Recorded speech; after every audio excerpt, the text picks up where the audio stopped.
fusilar gente. Son argentinos, no están fusilando invasores extranjeros. Ese es uno de los capítulos. Después voy a contar algunas cuestiones sobre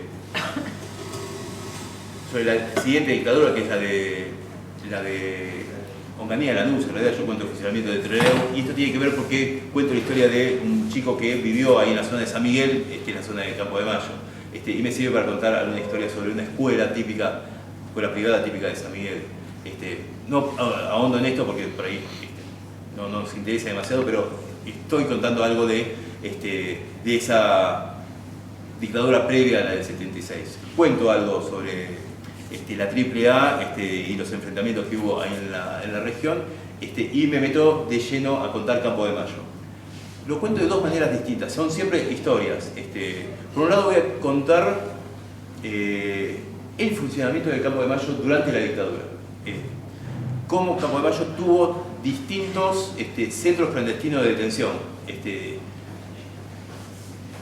No ahondo, cada escuela está a cargo de un municipio, son 19 municipios alrededor de Campo de Mayo, son millones de personas, es el cordón industrial más importante que va desde la General Paz hasta San Nicolás, Zárate, Campana, ahí es toda una línea de industrial importante, con lo cual hay muchos trabajadores, o sea, esa población es población fabril. Entonces, cada escuela tiene un control operacional, más allá de que el intendente de cada localidad está puesto por los militares, pero cada escuela tiene su jefe y tiene control operacional. ¿Qué quiere decir control operacional? Es el tipo que dice, va a haber un secuestro, vamos a hacer desaparecer gente acá, o autorizo zona liberada en este lugar. Más allá de que muchas veces el lanzamiento tenía un coronel de intendente, pero más allá del coronel estaba el jefe de la Lemos, de la escuela Lemos, que se encargaba de toda la región, cuando había operativos. Operativos son clandestinos, ilegales, es represión ilegal, ¿sí? Represión clandestina. Las escuelas por un lado. Centros clandestinos. Voy a contar la historia del hospital. El hospital funciona como lugar donde se llevan a parir a las chicas secuestradas que están embarazadas. Se las secuestra, se las mantiene durante un tiempo hasta que llegan a término y finalmente se las llevan al Hospital Militar de Campo de Mayo. Hay un hospital militar ahí que todo el mundo puede verlo porque Campo de Mayo es inmenso, pero en un sector donde se puede pasar. Así que es la ruta 8, uno puede entrar a Campo de Mayo para ir de San Martín a San Miguel. Entonces pasa por adentro del Campo de Mayo. Entonces al pasar ve distintas escuelas, ve incluso el Instituto de Comando, que es donde se maneja todo Campo de Mayo, hoy se ve la unidad de cascos azules donde entrenan los que van a hacer misiones internacionales, en esa época no estaba, está la Cabral también ahí enfrente, y está el hospital militar, donde fundamentalmente en el área de epidemiología se hacía parir a las desaparecidas y una vez que tenían el bebé se las trasladaba, que quiere decir se las mataba, muchas veces a través del vuelo de la muerte, y al bebé se entregaba a la familia que ellos, a ver, hay un tipo llamado Norberto Atilio Bianco, que ustedes lo deben conocer porque hace un tiempito quiso venir a veranear en Mar de Ajó, y no sé por qué la gente de Mar de Ajó no lo quería, pero no pudo venir, pobre tipo, que además tenía prisión domiciliaria, o sea, además de prisión domiciliaria, quería vacaciones con prisión domiciliaria. Una cosa rara es que había alquilado en Mar de Ajó y no se permitió con los scratches. ¿Cómo? Es cuadro y medio de mi casa. ¿En serio? ¿Ahí cerca de tu casa? Bueno, hubo un scratch, había hecho también scratch de chocolate, ¿no? en Mar del Plata, y Bianco es uno de los tipos que además vive en Bellavista, es un médico traumatólogo, y además de ser médico traumatólogo, un militar, porque hizo la carrera profesional, es un militar y se encargaba de hacer el nexo entre el centro clandestino de detención más importante de Campo de Mayo, que es el Campito, ahora voy a contar algo de esto, y la maternidad. A ver, no atendía él llevaba a las embarazadas, era médico, pero los que atendían eran obstetras, mujeres, varones, enfermeras, parteras, muchas de ellas civiles que conocían esta situación, y muchas de ellas han declarado, y en algunos casos están imputadas porque se han quedado con bebés. Es el caso de Bianco. Bianco se ha quedado con 2 chicos, con 2 bebés, y hay uno de ellos que ya se sabe que es hijo de familia desaparecida, un varón y una mujer. De Pablo se sabe, y de la Mariana, la hija, no se sabe porque en realidad él se lo llevó a Paraguay en un momento y allá los casa a los 15, 16 años, cuestión de que si lo extraditaban a él, ellos estaban emancipados y no se los podía traer. Así que bueno, eso ya, esa es la función de la maternidad. Cuento en realidad un caso en concreto, no cuento esta estructura que voy relatando, sino cuento un caso que es el de Juliana García, que es una hija de desaparecido que busca a su hermano, hermana.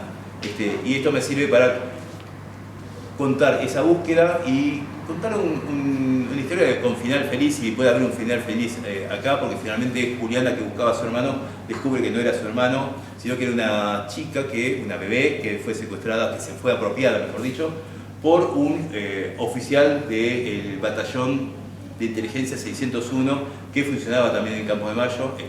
Algo de esto después va a hablar Gabriel Quiroga, cómo el batallón funcionó en la región en distintas tareas, pero acá, en este caso, además de hacer tareas de inteligencia, se apropiaban de los bebés. Así que ese es uno de las áreas.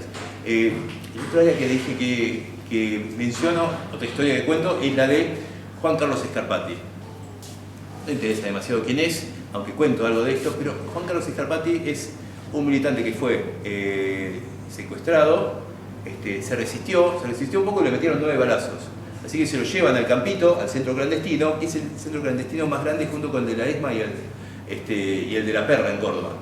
Y lo deja morir, y el tipo no se muere, con lo cual no se muere, se lo llevan al hospital, y en el hospital él ve cosas, así con su situación de semi-inconsciencia o de convalecencia, y ahí lo hacen curar hasta que se cura después de algunos días, se lo llevan de vuelta y en el Campito, bueno, lo torturan, quieren sacar información. Saben que después de 24 o 48 horas no hay información que sirva, así que no sirvió de demasiado, y él logra cierta confianza con el paso del tiempo con los oficiales y suboficiales. Y ese lograr cierta confianza fue a través de su tarea de hacer mantenimiento. Si hacía falta barrer, si hacía falta pintar, todo esto está en situaciones de desaparición, y esto implica tortura, implica maltrato, pero él gana confianza. Y eso le permitió, ya había conocido el hospital, le permitió conocer algunos detalles de ese lugar donde estaban los galpones, los árboles, ver, ahí estaba cerca una pista de aviación porque se escuchaban aviones, ver algunos tanques de aguas a la distancia, con lo cual eso le permitía orientarse. Es decir, el tipo hizo un mapa del Campito en su cabeza. Esto le sirvió para el momento que lo van a trasladar, a él le anuncian que lo van a trasladar. Y él sabía que en términos eufemísticos, traslado es muerte. Entonces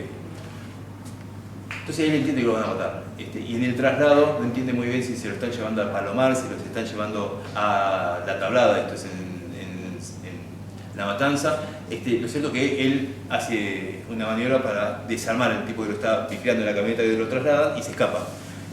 No lo pueden atrapar. Y se escapa de ese operativo y se escapa del país.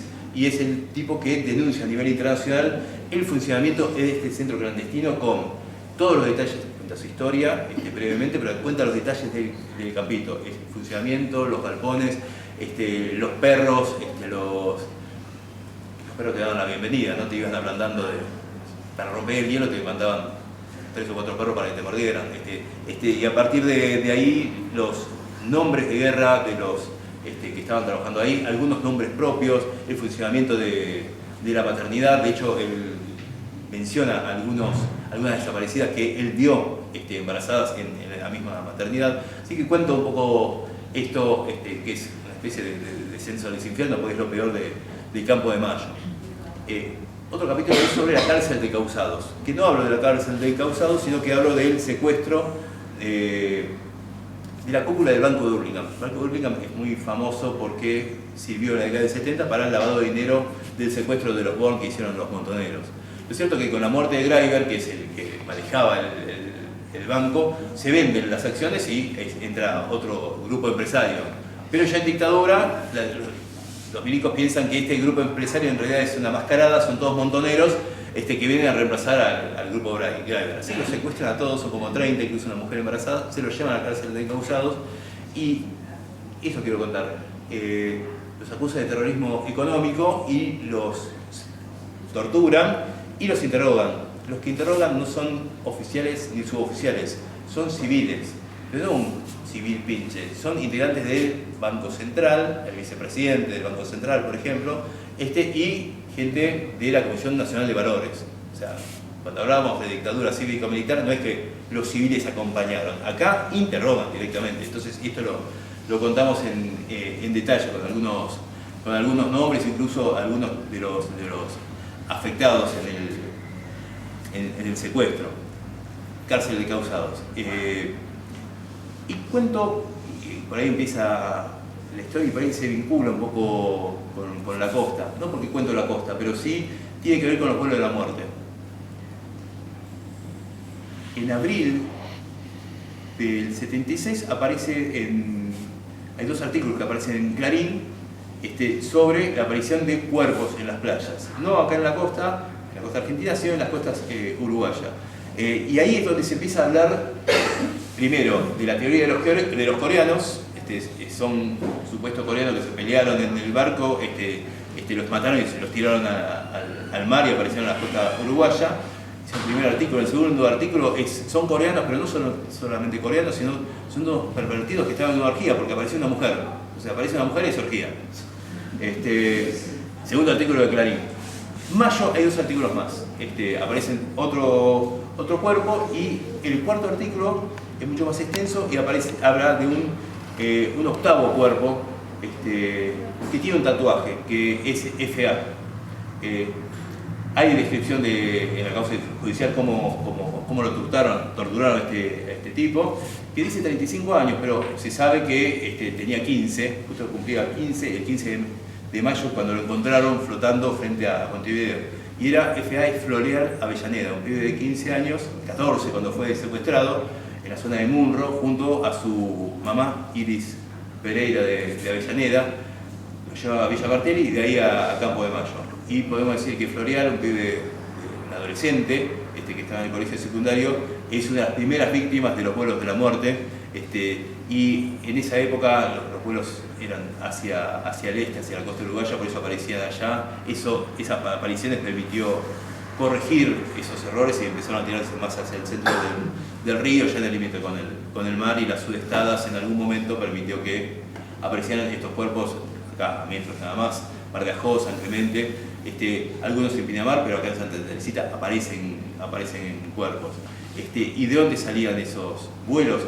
Algunos salían acá se identificó a Susana Villaflor, a Esther Valentino de Cariaga, a María Ponce de Bianco, que son las primeras madres de Plaza de Mayo, y ellas fueron secuestradas, llevadas a la ESMA, y los vuelos salían del aeroparque.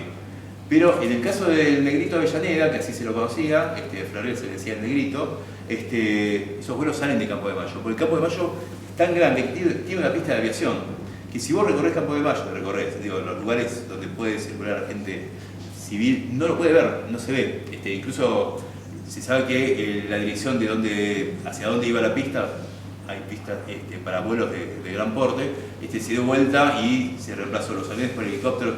Hoy hay helicópteros nada más, hoy hace 30 años hay helicópteros, cuestión que permite decir, no, acá nunca hubo vuelos. Bueno, había vuelos. Esto me permite contar, hay soldados que hicieron el servicio militar y vieron esto, y permite contar la metodología. Que no es que es un vuelo, es un milico loco que se subió al avión, subió 30 tipos y los tiró al mar. Para hacer un vuelo hace falta, no sé, toda una estructura. Desde el piloto del avión, piloto copiloto, desde la torre de control, luces, plan de vuelo, o sea, es complejo. Es decir, todos tienen las manos manchadas de sangre, incluso los soldados, que por ahí no son inocentes en este sentido, porque están haciendo guardias desde el batallón 601 de aviación. Los tipos están ahí, los pibes están ahí y ven que hay vuelos nocturnos, vuelos rarísimos, ven que esos aviones son cargados con bultos, ven que aparecen por caminos laterales, aparecen carriers o aparecen camionetas con bultos que los cargan. O sea, son testigos, por esto contamos ahí. Sí, el sistema de complicidad es muy amplio. Así que ese es otro de los ejes que voy contando sobre Campo de Mayo. Y como hay soldados, esto estoy mencionando, hay un artículo especialmente dedicado a los soldados desaparecidos de Campo de Mayo. Hay una gran cantidad de soldados desaparecidos, y el que investigó mucho esto es José Luis Andrea Amor, un capitán que fue convocado para participar en la represión. Él dijo que no, lo congelaron en su carrera y después lo declararon loco, y él se dedica a hacer periodismo y se dedica a investigar a sus propios camaradas, y denuncia, va mostrando la arquitectura de la represión. Y de Andrea, ya falleció hace unos años, casi 20 años, de Andrea escribe un libro que se llama El Escuadrón Perdido. Él llega a registrar que hay 120 soldados en todo el país, y ese número se acrecentó, 120 soldados en todo el país desaparecidos. Y en Campo de Mayo hay por lo menos 20 desaparecidos, y el último caso, que no es un caso de desaparición, es el caso de Daniel Palacios, un soldado que lo asesinan en diciembre del 83, o sea, cuando ya estábamos recuperando la democracia. No sé si alguien hizo servicio militar, acá hay algunos que pelan canas y hay algunos que ni siquiera pueden peinarse, que posiblemente hayan hecho el servicio militar. Yo lo hice, es característico de los oficiales y suboficiales el aplicar torturas psicológicas a sus soldados, usarlos como mano de obra esclava, y muchas veces hacerle hacer movimientos vivos. Carrera mar, cuerpo a tierra, la cosa es que te hagan correr, y te hagan tirar, y te hagan correr. Otra cosa es que te hagan correr y tirarte al piso, y correr y tirarte al piso durante toda una mañana. Bueno, a Daniel Palacios, que había hecho el servicio militar en Puerto Santa Cruz, su mamá estaba enferma en San Miguel, entonces el padre pide que lo traigan a Campo de Mayo para estar más cerca de la madre. El padre tenía cierta influencia, ahora voy a contar de él.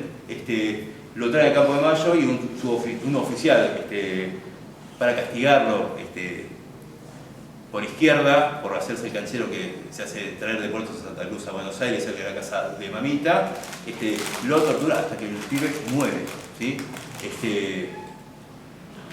El papá es Eudoro Palacios. Eudoro era suboficial, y durante la dictadura era empleado municipal en General Sarmiento, y era el director de cementerios. En General Sarmiento existían dos cementerios. Uno, el antiguo cementerio de San Miguel, y el otro inaugurado ahí en el 76, que es el cementerio de Grambur. Si tenían un cementerio, ¿para qué van a abrir otro cementerio? Ese cementerio, para el que le van a decir ellos, es para enterrar NNs.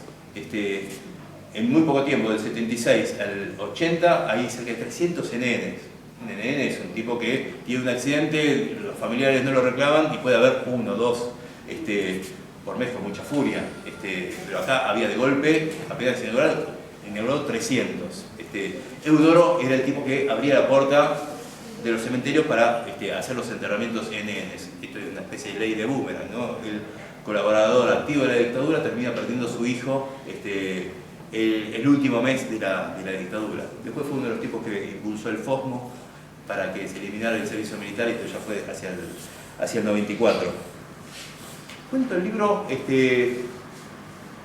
y también, más allá de estos lugares que son centros clandestinos de detención, que son reconocidos oficialmente, no están reconocidos oficialmente las escuelas.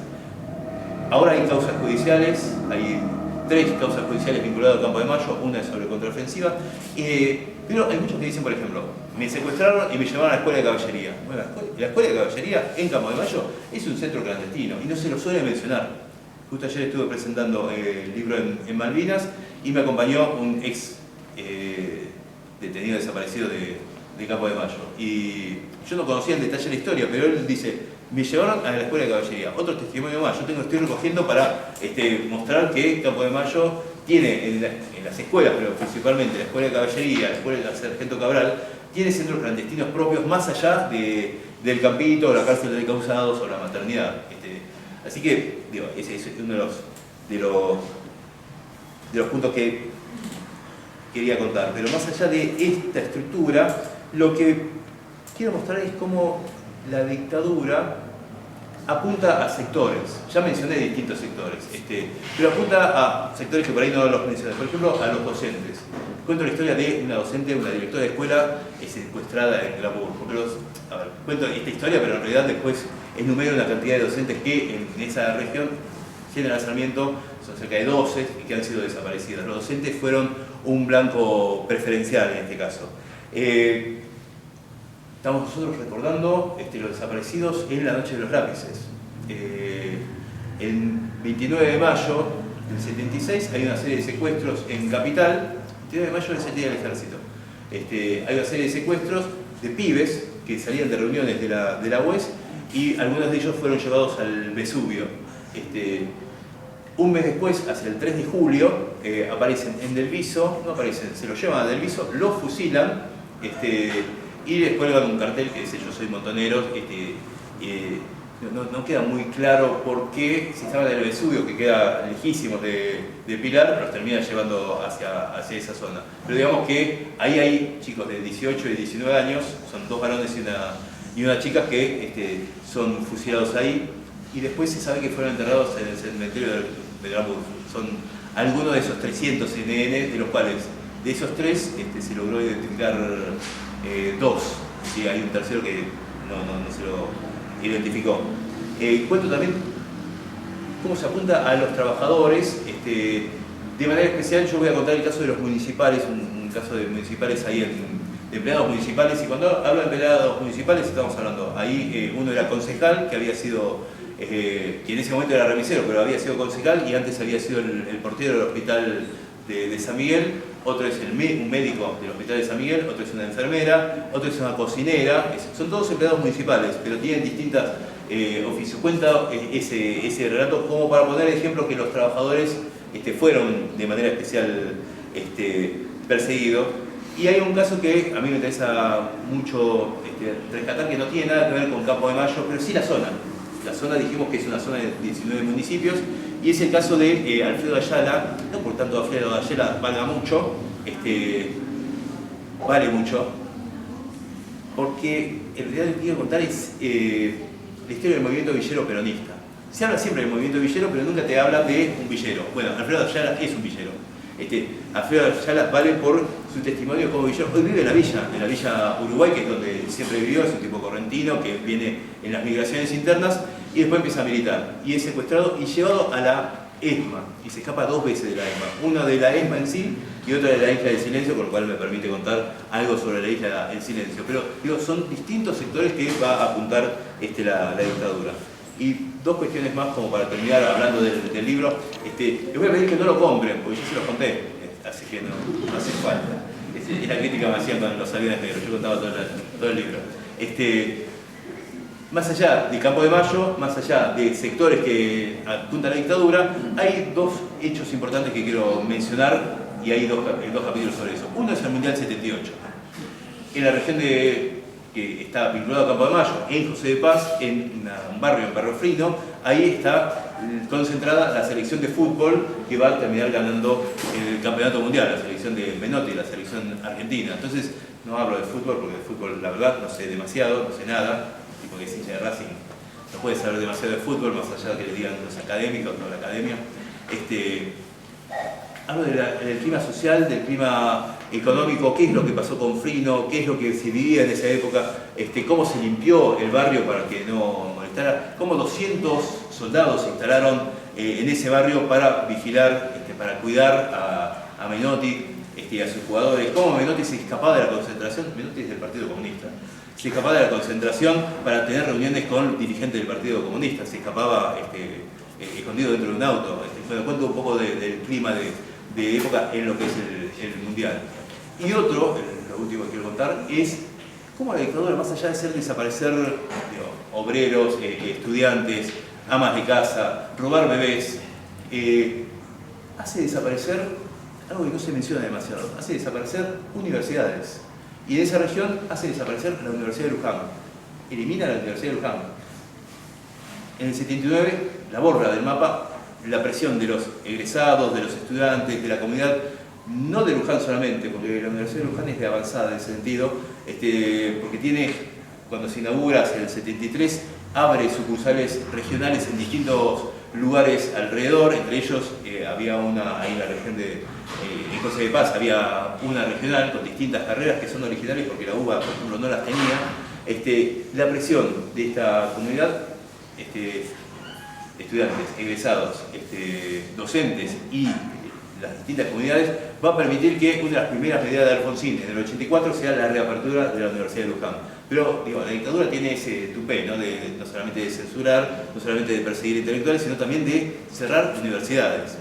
Acorde a estos tiempos donde no cierran universidades, pero te dicen para qué vas a abrir universidades. Pero bueno, no quiero hablar mal de nadie. Ya hablé bastante, me parece. Es tan fácil. Sí, es demasiado fácil. Es demasiado fácil. Y dejo esto para dar pie a que para ir. Les leo un fragmento del libro y tiene que ver con la historia es parte de mi tesis, que nunca la escribí. O sea, yo terminé la maestría y tenía que entregar la tesis y escribí 3 libros y todavía no entregué la tesis, pero les leo un fragmento. Mi tesis es sobre el cura Jorge Adur, que fue capellán de los montoneros. Los montoneros en un momento se vuelven tan locos y arman un ejército, el ejército montoneros. A ese nivel tienen, y en esa locura tienen oficiales, tienen suboficiales, tienen uniformes, y tienen capellán, como curas que hacen la asesoría espiritual. Y Jorge Adur va a ser el capellán oficial. En realidad, lo que yo investigo me permite saber que, más allá de capellán, el tipo manejaba las relaciones exteriores, la diplomacia de montoneros en el exterior. Pero en algún momento los montoneros intentan hacer un ataque a la dictadura en el 79, en un movimiento que se llamó contraofensiva, para meter cuadros que habían partido del exilio, para meterse y debilitar a la dictadura. Y Adur, el cura Jorge Adur, que es el montonero, es el oficial montonero, capellán montonero además, ese que uno de los que va a entrar en último término hacia el 80. Les digo, cuando cae, ¿no? Dice: la frenada brusca del colectivo lo devolvió a junio de 1980. El golpe de la puerta al abrirse y la irrupción de un hombre de uniforme lo interrumpieron en sus cavilaciones. Atención, señores, vayan bajando del vehículo con los documentos en la mano. Mientras bajaba del micro, vio el despliegue militar y se dio cuenta de que estaban en la frontera argentino-brasileña, en Paso de los Libres, a más de 650 kilómetros de Buenos Aires. Entregó sus documentos, apoyó sus manos en el micro como un vulgar ladrón y separó sus piernas junto al resto de los pasajeros. Luego de un rato aparecieron 2 uniformados con los documentos y mientras los nombraban, se los devolvían y los dejaban regresar a sus asientos. Tardaron en decir su nombre, de hecho nunca lo pronunciaron. Estaban llamando a un tal Altamirano cuando lo encaró un militar. ¿Usted es Pedro Ramón Altamirano? Sí, soy yo, titubeó Jorge Adur, que por un momento olvidó que tenía pasaportes falsos. Hizo memoria y recordó que el número de documentos era 4.066.191, pero dudaba si el número de su pasaporte era 5.267.166. El oficial le dijo: me va a tener que acompañar a la oficina. Mientras veía a los soldados que se acercaban con los fusiles en bandolera, y muy cerca 2 civiles dejaban ver sus armas en la cintura. Mientras caminaba, escuchó que el micro cerraba sus puertas y al darse vuelta vio que empezaba a alejarse sin él. Algo andaba mal. Recordó que ya había leído Vísperas en el libro de las horas y que ese día, 26 de junio, la iglesia recordaba a San Pelayo, mártir. El texto del responsorio decía: combatió hasta la muerte por ser fiel al Señor, sin temer las amenazas de los enemigos. Estaba cimentado en roca firme. La noche era cerrada y solo se escuchaban los pasos marciales del pelotón. Antes de entrar a la oficina, se persignó como yendo a un sacrificio. Del centro clandestino La Polaca, en las afueras de Paso de los Libres, lo llevaron a una casa operativa de la calle Conesa, a 100 metros de Campo de Mayo, donde el batallón de inteligencia 601 operaba. Lo tuvieron varias semanas. La secuestrada Silvia Tolchinsky escuchó cómo lo torturaban de manera brutal. En septiembre de 1980 lo sacaron de allí y iba a salir un día antes, pero llovió y lo suspendieron. Tal vez porque los vuelos son peligrosos los días de tormenta. Acá menciono el batallón 601 que interviene en el secuestro de los militantes de montoneros que entran en la contraofensiva, y voy a dar paso a Gabriel Quiroga, que va a contar algo sobre su hermano, porque Gabriel es uno de los querellantes en la causa contraofensiva que se está llevando ahora, en este momento, los martes. Bueno, ahora se suspendió, pero hasta hace una semana, los martes siempre había testimonios en los tribunales de San Martín, tribunales orales, donde se está juzgando esta causa. Un vecino de Mar de Ajó formó parte de este operativo. Así que, Gabriel, te dejo para que cuentes de tu hermano. Buenas tardes a todos. Algunos ya me conocen. Mi nombre es Gabriel Quiroga. Yo soy un vecino que vive en Mar de Ajó. Tengo 4 familiares desaparecidos en la última dictadura. Acá están las fotos. 2 hermanos míos y sus respectivas parejas. Pero vamos a hablar en este caso sobre la historia de mi hermano Jorge Osvaldo, porque es el que está relacionado con la problemática de Campo de Mayo. En los comienzos de 1979, la organización Montonero plantea una estrategia de unificar a los cuadros políticos que estaban todavía en nuestro territorio con los que estaban exiliados en distintos países. Había exiliados en la Ciudad de México, había en Cuba, había en Brasil y en España. Es así que por decisión propia de los compañeros que estaban en el exterior, algunos no se comprometieron con la contraofensiva y se quedaron exiliados en esos países, y entre los que regresaron a nuestro territorio, a la Argentina, y los militantes que estaban en nuestro país, reunían una cantidad de 600 militantes de la organización Montonero. Pero ya en 1979 había habido problemas con la infiltración de los equipos de inteligencia, principalmente del batallón 601, que es el área de inteligencia del ejército, y también por el motivo de que había secuestrado compañeros que los mantenían vivos. La inteligencia del ejército desarrolla una estrategia y va en conjunto con los prisioneros a los puestos fronterizos a marcar a los que ingresaban al territorio. Algunos pudieron sortear esa barrera que estaba conformada por detenidos y personal de inteligencia, y se introducen en nuestro territorio con el fin de hacer una agitación política y principalmente potenciar el nivel de agitación gremial, que ya había habido casos de conflictos, que uno de los más grandes era la Peugeot, que en esa época estaba más o menos cerca de Avellaneda. No recuerdo precisamente el lugar, pero estaba cerca de Avellaneda. Y había otros conflictos en el cordón industrial del Gran Buenos Aires, y la mayoría de los compañeros que ingresan al territorio son para apoyar las luchas de los emprendimientos sindicales. Y otro sector ingresó al país con objetivos militares. Es así que los que se encargan de combatir el regreso de la contraofensiva de Montonero es el área que está asentada en Campo de Mayo.